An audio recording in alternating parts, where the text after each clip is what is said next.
こんにちは。こんにちは。馬穂夫婦です。今回はエブリィの車内収納についてです。軽バンは狭いので少しでも多く荷物が積めるように工夫して DIY しました。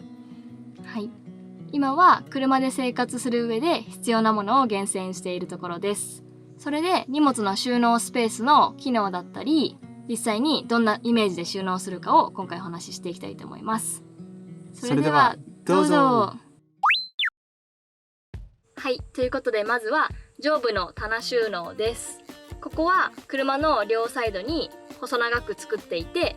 座っていても頭が当たらない高さに作っています。この収納は物を小分けした方が使いやすいと思ったので収納ケースを用意しました。その収納ケースはこの無印の整理ボックス4というものです。ダイソーとかニトリとかいろいろ探したんですけど、これだけが高さとか奥行きとかがちょうど良かったのでこれにしています。それでこのケースが運転中に落ちてこないように棚の下の部分に滑り止めシートだったり前に網をつけています。この無印の収納ケースを8個用意しました。ここに中身を入れるとこんな感じです。はい、上の収納には生活必需品というか毎日使うような特に頻度の高いものを収納していく予定です。1つ目はこれタオルになります。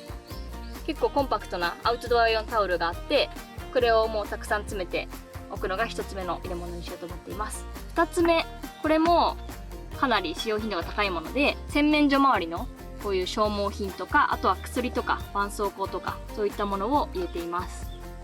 でこれ便利なのがこのちっちゃい入れ物なんですけど、これダイソーの靴下入れになっていて、S サイズと M サイズ2種類あるんですけど、これがもう靴下だけじゃなくてこういう小物入れるのにすごく便利で、家でも使ってたんですけど、これは車旅に持っていこうと思ってこの中に入れてみたらちょうどいい感じでした。あとはこれだよね、まだ決めてないんだけど、それぞれのインナーとかね入れるために1個ずつ個人の箱を作ろうかなと思って今考えているところです。あとはこっちだよね、悩ましいのが、キッチン。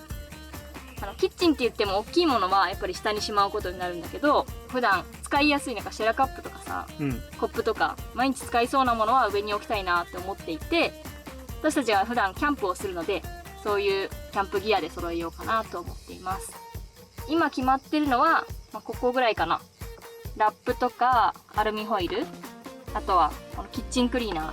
これちょっと前の動画でも紹介したんですけど超おすすめのやつで、リフィルもやっぱり使う頻度が高いかなということで上の箱に入れようかなと思っています。あとはここですね、シェラカップは当然持っていこうと思っているんですけど、そもそもこんなにいるみたいな今5個ぐらいあるんだけど、でもちょっと入りそうだから今入れてみてるっていう感じと、あとはカトラリーの箸とかは絶対使うし、これだよね、ホットサンドメーカー、使う頻度は高いかもしれないけど、もしかしたら下でもいいかもってさっきちょっと話してたんだよね。これそう、これ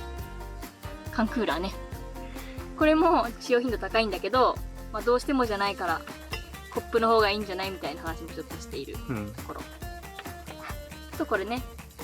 スタンレーは置きたいね。これドリッパーになってるんですけど、ハーブティーとかコーヒーとかこれも結構毎日飲むから、これは上に置いときたいなと思っているものです。やっぱ冷静にコップ置けようじゃないコップないわ。でもコップになるもんこれ。そうだそうだ、これそっか蓋をつければコップになるから、そういう意味だとこれでもいいかもね。ただ要検討。あとは、これがまだほんと確定してないところで、今のところライトを入れてるけど、車の中の電気って備え付けなので、こういうゴールゼロとかはもしかしたらキャンプの時だけだから下とか別の収納スペースでもいいかななんて思っています。とはいえやっぱり使う頻度が高いものを上に置けたらいいなって今考えてるところ、悩んでるところです。これはでも生活してみないと分かんないよね。そうなんだよね、実際。いろいろ決めていきたいなと思ってます。は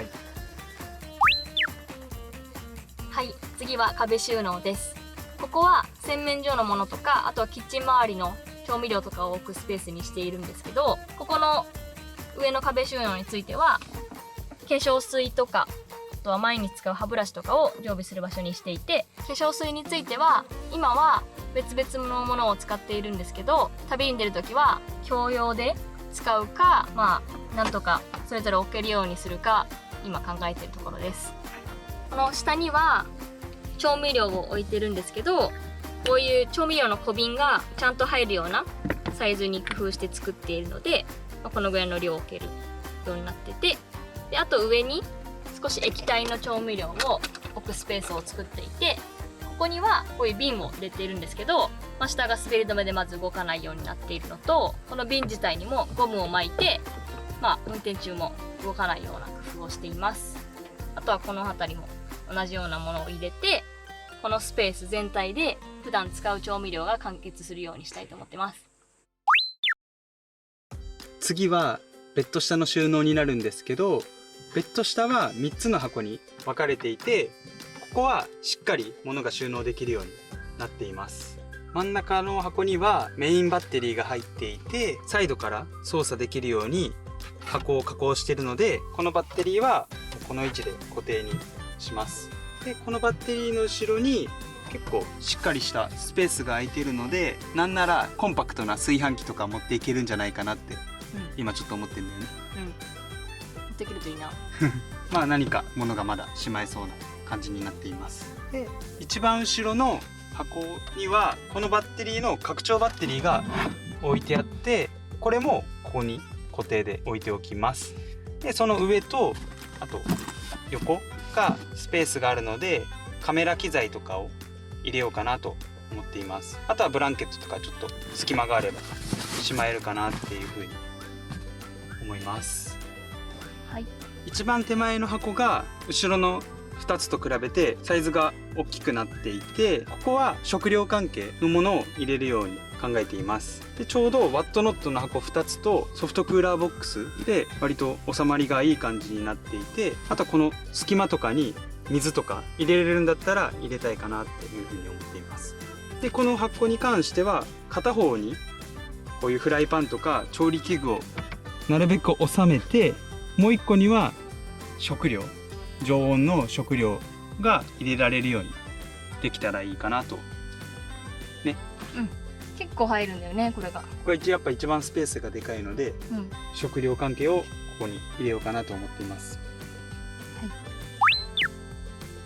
あとは床の下も収納できるようになっていて、ここはもともと後部座席があった場所なんですけど、構造変更で2人乗り仕様に変えているので、この中も収納スペースになっています。こんな感じで IKEA で買った簡易的な衣装ケースが2つしまえるようになっていて、それぞれの服を入れようかなと思っています。でこの IKEA の2つ入れた反対側のドアの方にお風呂セットが入ってちょうどいいスペースになっています。これ全部服入りきるといいね。収めないといけないね。それぞれ1個ずつの服に限定します。はい、頑張りましょう。最後に椅子の後ろも収納ケースを真帆が作ってくれていて、ティッシュだったりとか、あとはこういう小物を入れれる場所を作ってくれているので、ここにも物がしまえます。今はもうちょっと適当にしまってるんですけど、ここもちょっと考えて普段使うようなものをしまおうと思っています。なんかノートとか文具とか置けたらいいのかな。反対側も同じように作っていて、パソコンもこの中に入るようにそうしまっています。なってます。これ力作だよな。いいと思う。可愛いしね。以上かな。はい、こんな感じでエブリィの収納も工夫して作っています。まだ揃っていない部分はありますが、もうすぐ出発でもあるので、ここからは一気に詰めていきたいと思っています。また持っていくものがある程度揃ってきたら紹介したいと思っています。今回もご視聴いただきありがとうございました。この動画が良かったら高評価、チャンネル登録よろしくお願いします。それではまた次回の動画でお会いしましょう。バイバーイ。